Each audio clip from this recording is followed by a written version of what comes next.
You are now listening to The Unwavering, the movement dedicated to educating and empowering the brave men and women who have or are still serving our great nation.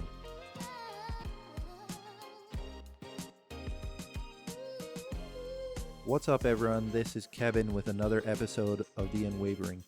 Before we begin, as always, just a huge thank you to the military community, the active duty, the reservists, and all those veterans out there who really this podcast is intended to educate and empower. We just really want to do our best to help our community and give back. So just a huge thank you to you guys. And today we have an amazing episode for you. And it's something that in talking with veterans, whether it's male or female, we feel like there's not enough of a voice out there for women in the workplace. Whether they served for 4 years, whether they served for 20 years, their experiences are extremely unique, but unfortunately they don't get highlighted as much as they should. And so that being said, our guest Christena today is going to kind of shed light on her journey, and I really think that it will relate to a lot of not just women out there, but veterans in general. So at this time, I'll go ahead and hand the mic over to Christena and let her introduce herself. I'm Christena Johnston-Pulliam. Most everyone calls me CJ. I was an Army officer. I served from 1996 to 2001 as an engineer officer in the Army, which I loved. Then I got out. I was in the Individual Red Reserve for a couple of years, and then, finally got out completely. Right now, I'm working part-time as a management consultant for a small company, and I help them manage their new business processes, help them make efficiencies in how they, do business. And I'm married. I have a young son. That's pretty much it about me. Awesome. Well, that's amazing to hear that you were able to kind of take your previous work experiences, I'm sure a combination of your education, military background, and utilize that to start consulting, because I know a lot of people who get out and do end up going the consulting route just because it opens so many doors, gives them a little bit more time with family, and really allows them to live the lifestyle that they want. So I hope it's the same for you. But talking about your background, I'm just curious, prior to you joining the military, or maybe right around the same time, can you give us a little bit of a description about your education and then introduction to the military? Sure. I grew up in a small town in New York in the Hudson Valley, so it was close to the United States Military Academy at West Point.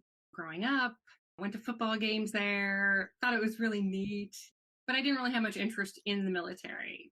I had a couple cousins who were in the Army and Marines, and one of my grandfathers actually worked for the Corps of Engineers when the Army kind of found him in World War II, because he had developed kind of a quick bridge design that they found useful. So it was basically like, well, you can be drafted or come work for us. Oh my gosh.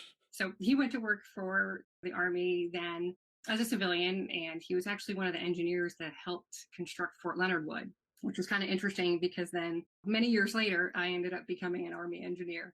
But I grew up and I first went to Bucknell University in Pennsylvania for 2 years. And I majored in political science and minored in French. And I thought I would go into government work. And I decided, well, you know what? ROTC just sounds kind of fun.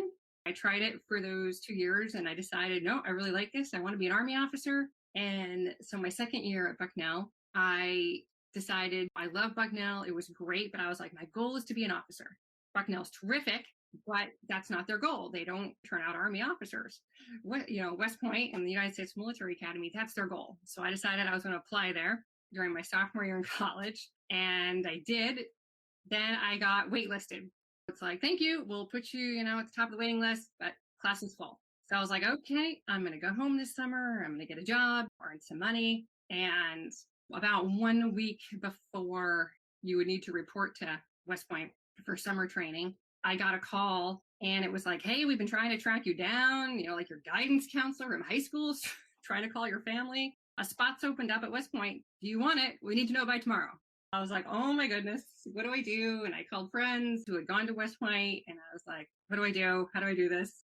Finally, I decided, here's the pros and cons. And I realized if I don't try it, I'll probably kick myself forever, wonder what if.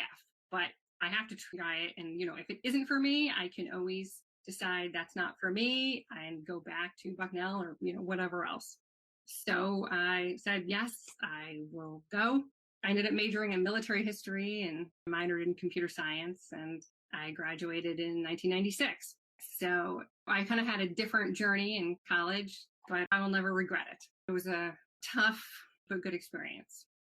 And after West Point, of course, I got commissioned as an Army officer and as an engineer. So I did my advanced or basic course at that point at Fort Leonard Wood in Missouri. And then I was stationed in Hanau, Germany with the 38th Engineer Company, which was a bridging company, medium girder bridge at the time. And I was a platoon leader. And I love that. That was probably my favorite part of my Army time, working with the soldiers, building bridges.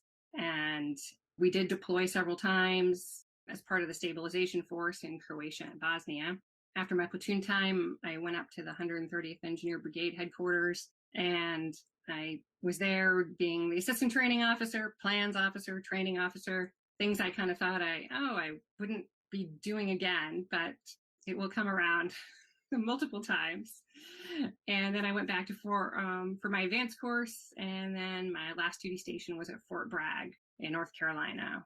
I then got out of the Army, and while working, I went to graduate school, got a Master of Science in Management with a concentration of Homeland Security, because at that point I was a government contractor working with the Homeland Security. Then I got my MBA, since I was already studying management at the same time.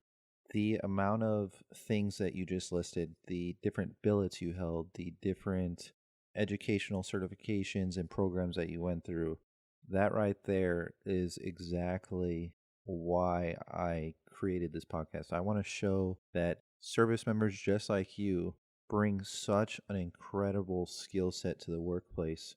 And kind of going along that topic of what you bring to the workplace, obviously today's episode is really focused on women, how they play a role in the military, in the workplace in general. And so I kind of wanted to ask you, what was your experience as a female service member in the military? Were there hardships that you went through? What was the sense of belonging? Do you have proud moments of achievement? Can you kind of walk us through some of those things that you went through? Sure. Like I said, West Point was meant to be tough, and this was 25 plus years ago. So, there definitely were people who felt that women shouldn't be there. Now, I never had that kind of sentiment said directly to me, but I definitely heard it said to others who then related to me. I did have friends where they'd be out somewhere on post and someone would come up to them and say, yeah, you shouldn't be here. Things like that. I think it was just trying to keep my head down and survive as much as I could to get through that. And I did. So that was good. The Army was a little different. What was interesting was when at my basic course, then I knew what unit I was going to. And my instructor for bridging, when we did that at the basic course, actually knew that he was going to the same company I was. And we were moving to Germany at the same time. And so he's like, I'm going to be your platoon sergeant, which was a terrific experience because he took me kind of under his wing, made sure he taught me, as much as he could, and just got me in the right mindset for then when we'd be in Germany together. So that was very helpful in having kind of that guidance and mentoring. Now, on the flip side, when I first got to Germany, and it was interesting because my company, we had a female company commander and all of the platoon leaders were females. And there were several other females within the brigade. But our deputy brigade commander brought us into a meeting pretty shortly after I got there. And he's like, I'm going to put this very bluntly. The engineer branch eats their women alive. And that was literally his quote. And it's like, whew, okay. Right. Like, what did I get myself into? Exactly. What did I get myself into? And it's like, well, I'm here. I realized I can't go into every type of engineer company. There's only a few type I can. And so at some point, I can't really progress too much. But interestingly enough, when I had been at West Point, one of the professors in the history department had been a colonel and an engineer and was a woman. So I was like, all right, well, we know we can at least get to colonel. May not be a lot of us, but we know we can at least get there. I was like, I'm just going to do my job and see where this goes and try to enjoy it and stay in as long as I like it. As I continued on in my career, I definitely experienced comments about a woman, being a female, or like, I don't want to work with her. At one point, I know there was a comment by one of the non-commissioned officers in the company that women were only good as field whores. So once I heard that, and I did have a female soldier, and it's like, okay, we've got to address this now because that's not okay. So we addressed that within the platoon and in the company, and it definitely helped. But, that attitude is still there. I am very fortunate. I have heard so many stories of women experiencing like worse treatment, physical abuse and other things like that. I'm very tall. I'm 5'11", and I'm a little older, so a little more serious and quieter. And so I think I probably also put out a little bit of a "don't mess with me" vibe, and people usually left me alone. Luckily, my experiences weren't severe. Other funny things, though, when we were deployed in Croatia, I'm the officer, but I couldn't be in the tents where my NCOs stayed after like a certain time at night, just because they're like, oh, we can't have like anything going on. And it's like, we're trying to plan our mission. But nope, I got kicked out of the tent by the officer in charge because it's the bewitching hour, gotta go. So weird little things like that. So it's like, this makes it a little more difficult to do my job at times, but all right, we'll figure this out. I definitely agree. I think it's a combination of societal norms, of older viewpoints from different generations, but that mentality that if you're a certain sex, you're better at this job or you're a more effective leader, it really does screw everything up. It screws up the morale, the lack of confidence. For you, it made your job a lot harder. I mean, that's crazy that they would kick you out of the tent when it started to get dark. It's almost like you're a kid and you have to go back home when the street lights come on. You know what I mean? Like you're trying to get a mission done, and because you're a female, you can't be in the tent to continue to plan the mission at nighttime. So that's definitely disheartening to see. And I won't sit here and deny that that stuff doesn't go on, because it definitely does. I think probably from the time that you were in, that I was in, from 2010, it's definitely changed. I hope that us sharing your story today can encourage women who are still on active duty and maybe facing those same struggles to be resilient. And I know that's a lot to ask. I know that's maybe even unfair for us to say, like, hey, keep pushing through. But I really hope that your story today serves as an inspiration, and I truly believe it does. So before we move forward, I just want to say thank you for being so candid, opening up and sharing those things, because I think that's how we make a difference, is by discussing some of these taboo subjects that maybe get swept under the rug sometimes. But moving forward, obviously, you served your time in the military, you enjoyed it, you had good experiences, and there came a certain point in your life where you said, okay, now's my time to hang up the uniform. And I really want to talk about that, because I find a lot of the veterans that I talk to, the most difficult part is that military transition. Do you think that other veterans who are separating go through similar struggles when they're exiting the military? Like, do they struggle with defining themselves, whether that's accomplishments, personally or professionally? I think they do. I mean, I know I certainly did. I was completely lost after I got out because I realized my whole identity was tied up in being an Army officer as opposed to just, hi, I'm Christina. That's me. And I'm sure that so many others, and I do hear from some others that, yeah, it's a huge change. It's like, oh, what's next? And how do I do that? What is it all about? So I'm sure my experience is not unique to having your identity wound up in your career. I meant to ask you this earlier and I completely forgot, so I apologize for jumping around. But going back again to your transition, the thing that I wanted to ask, and you kind of touched on it briefly, but did your transition go according to plan, or were there things that made it either easier or harder than what you expected? Yeah, it didn't go according to plan. Looking back, I think it was I'm going to get out. Now I'm going to get a job. I did one of those kind of military recruiters, do a lot of interviews, preparation. And then I realized as I was doing that, you know what? None of these are for me. At that point, I decided, my parents were teachers.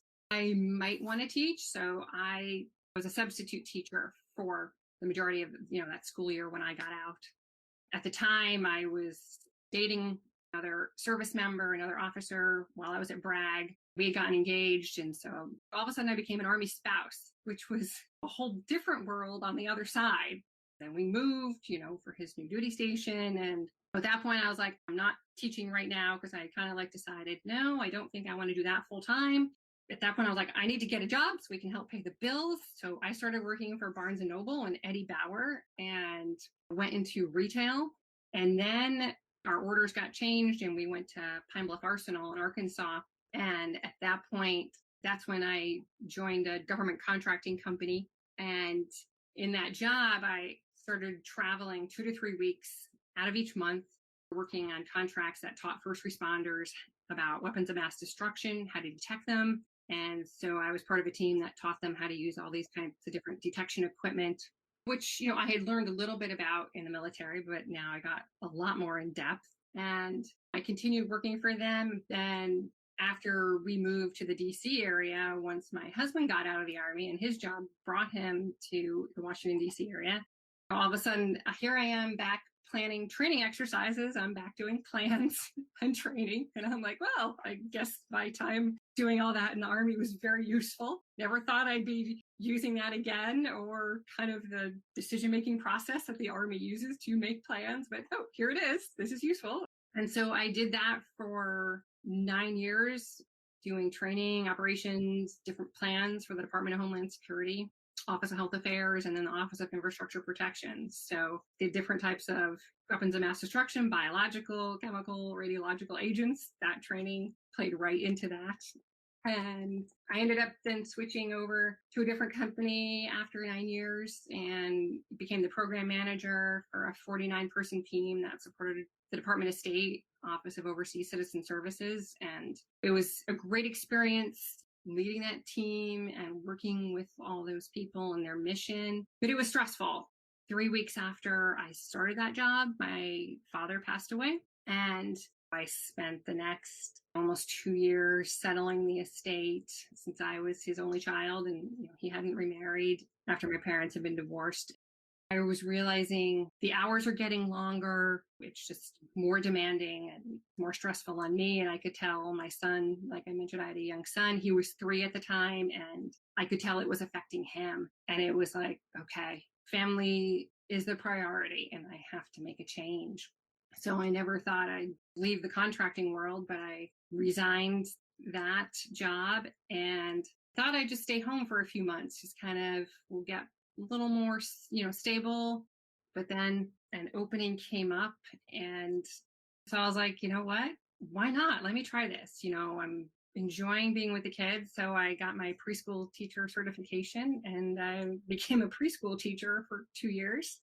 And I didn't go back this year because of COVID, and my son now out of that school and now starting in the county school system, which was online. So I've been home with him, but, and I started doing the consulting almost 2 years ago. And so it's been a really different journey.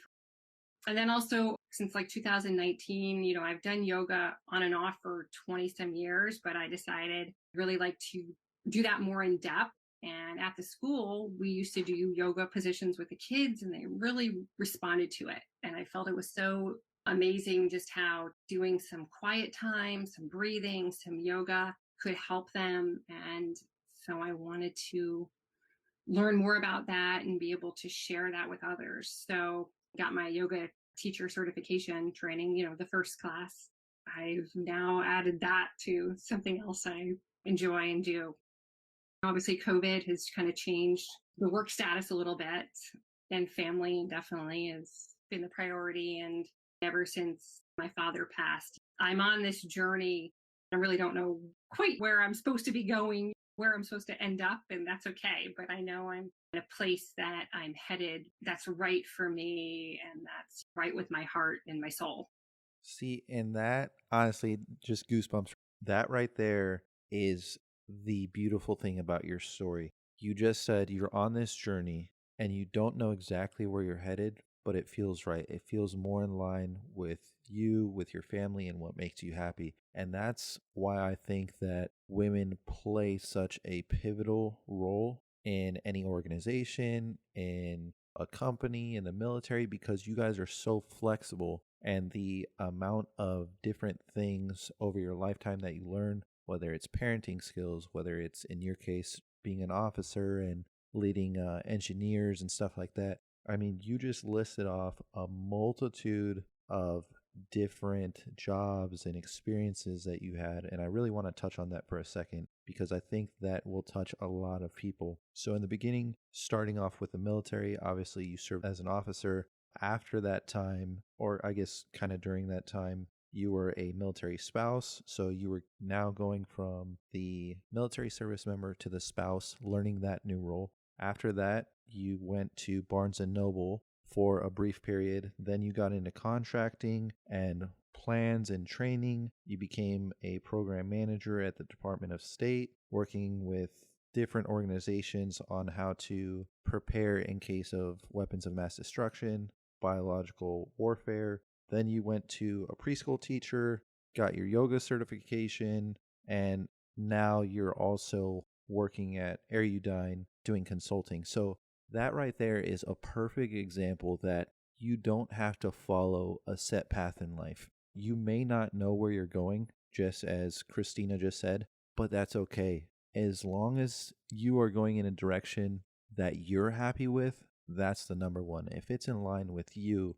and what makes you happy, and if it can bring happiness to those around you, great. But that's really what I want people to know is not everyone has to fall into, a cookie cutter path where it's like, hey, I'm going to go get my 4-year degree. I'm going to go work at this company for the next 20 years of my life, because honestly, the world is changing, and maybe that's how people did it in the past and they were happy. But now you have to be so flexible with all the things going on. You brought up the pandemic that happened recently. There's tons of people who lost their jobs and now they're having to do other things that maybe they haven't done in a decade or two, and that's okay. It doesn't mean that just because you take a job that you're not happy with for a brief period, or you're not going in a straight trajectory, that's going to be the rest of your life. No, you are the one who dictates what your future is like. And again, I'm just super happy to kind of hear your story, hear all the things that you've been a part of, because it really shows the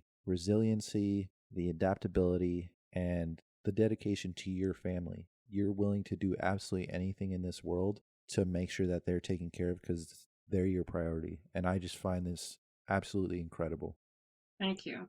Yes, it's it's been, like I said, it's been an interesting journey and one that I never would have expected. Yeah, I mean, I was just having trouble, like, as we're talking, I'm taking notes and I'm like, okay, military, spouse, Barnes and Nobles, contracting, plans, weapons of mass destruction. I'm like, holy crap, like, I can't write fast enough for all the things that she's been a part of, which is great. Like, it's so cool to learn that a person has experienced so much during their lifetime.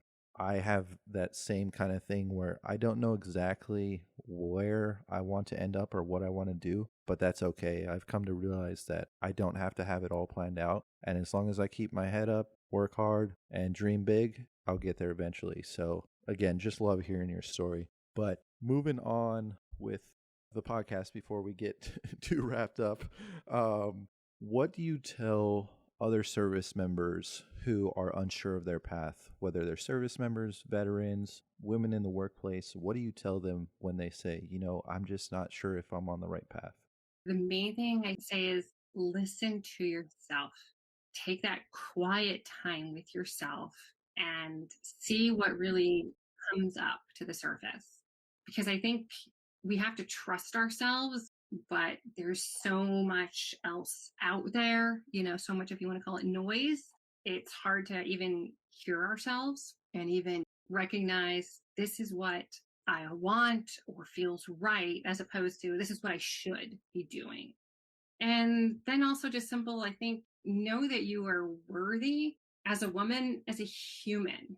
Lots of times, you hear like employers don't quite really understand what the military is about, but there are so many skills. It doesn't matter if you were in for just a couple years or, you did 20, you were enlisted or an officer. It doesn't matter. You've learned important things that are valuable.